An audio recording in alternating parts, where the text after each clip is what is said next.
Saudi अरब के Prince का America दौरा यूं तो डील्स के लिहाज से भी बहुत महत्वपूर्ण माना जा रहा है, लेकिन एक और तस्वीर इस बीच सोशल मीडिया पर छाई हुई है। अमेरिकी राष्ट्रपति डोनाल्ड ट्रंप और टेस्ला एक्स के सीईओ एलन मस्क के बीच लंबे समय से चली आ रही तनातनी के बावजूद व्हाइट हाउस में सऊदी अरब के क्राउन प्रिंस के सम्मान में आयोजित भव्य डिनर में एलन मस्क भी मौजूद थे और ये इवेंट अमेरिका सऊदी संबंधों को मजबूत करने का एक बड़ा प्रतीक माना जा रहा है। फिर इसमें मस्क की मौजूदगी का आखिर क्या मतलब है? हर कोई ये भी जानना चाहते हैं। अपनी अपनी तरह से कमेंट्स करते हुए इसे सोशल मीडिया पर खूब साझा किया जा रहा है, क्योंकि एक तस्वीर जिसमें कभी ट्रंप और मस्क एक साथ दिखाई देते थे, वो दोस्ती दुश्मनी में बदल गई और ट्रंप और मस्क का रिश्ता हमेशा के लिए पटरी से उतर गया था। लेकिन फिर इसके पहले भी कहीं दोनों की आपस में नज़दीकियां दिखाई दी थी और उतार चढ़ाव भरे रिश्तों में अब एक नया मोड़।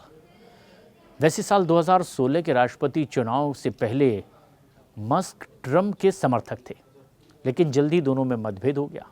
साल 2025 में ये विवाद चरम पर पहुंचा जब मस्क ने ट्रंप के बिग ब्यूटीफुल बिल की कड़ी आलोचना की।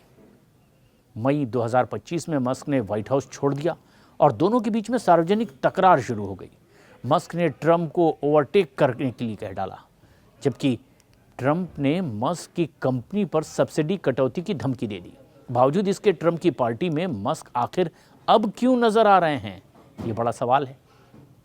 18 नवंबर को व्हाइट हाउस के ईस्ट रूम में आयोजित इस ब्लैक टाई डिनर में सऊदी क्राउन प्रिंस MBS को रॉयल ट्रीटमेंट दिया गया और ये सिर्फ डिनर नहीं बल्कि ग्लोबल पावर गैदरिंग थी। डोनाल्ड ट्रंप ने MBS को अमेरिका का 1 ट्रिलियन पार्टनर बताया, जो तेल, सुरक्षा, व्यापार, टेक्नोलॉजी और न्यूक्लियर एनर्जी में निवेश का वादा कर रहा है। इस दौरान दोनों तरफ से ही कई विशेष अतिथि भी मौजूद रहे। मुख्य अतिथि में उपराष्ट्रपति JD Vance थे, अमेजन के जेफ बेजोस थे, फुटबॉल स्टार क्रिस्टियानो रोनाल्डो थे, फीफा प्रेसिडेंट भी इसमें शामिल हुए और इन सब के बीच में मस्क की मौजूदगी सबसे ज़्यादा चर्चित रही। वैसे कुछ खबरों के मुताबिक ट्रंप ने डिनर के दौरान मस्क का जिक्र किया और उन्हें ओल्ड फ्रेंड भी कहा। ऐसा सियासी रिश्तों के लिए वो अंतर्राष्ट्रीय संबंधों में भी कहते रहे। ट्रंप मस्क टेंशन के बावजूद मस्क को आमंत्रित करने के पीछे कई वजह भी मानी जा रही है। न्यूयॉर्क टाइम्स के मुताबिक ये डिनर मस्क की वापसी का भी प्रतीक है। जहां एक तरफ प्रिंस सलमान के लिए डिनर माना जा रहा था, लेकिन माना जा रहा है कि दरअसल ये दिव्य और भव्य इसीलिए भी है क्योंकि अब ट्रंप से करीबियत वापसी चाहते हैं और ऐसे में ये दरअसल मस्क का भी वेलकम था।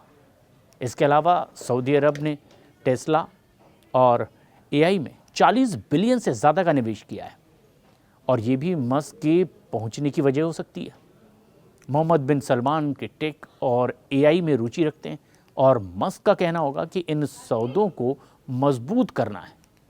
1 ट्रिलियन डील में टेक सेक्टर प्रमुख है और मस्क की मौजूदगी अमेरिका की टेक इंडस्ट्री को अब रिप्रेजेंट भी करती है। इसके अलावा ये भी बात खास है कि एक ग्लोबल पावर के तौर पर अमेरिका अपनी साख सऊदी अरब के सामने और बढ़ाना चाहता है। ऐसे में मस्क जैसे ग्लोबल इन्फ्लुएंसर को शामिल करना ट्रंप का सॉफ्ट पावर भी दिखाता है। मस्क और रोनाल्डो जैसी हस्तियों की उपस्थिति ने इसे हाई प्रोफाइल बना दिया। कुछ रिपोर्ट्स में तो ये भी कहा जा रहा है कि मस्क DOJ के रोल में वापसी कर रहे हैं और इसका भी संकेत इस बार ट्रंप के साथ उनका दिखना, चाहे तो चार्ली किर्क की शांति सभा में साथ बैठना हो या फिर स्टेट डिनर में शामिल होना। ये तस्वीर कुछ नई सियासत के समीकरण भी दिखा रही है।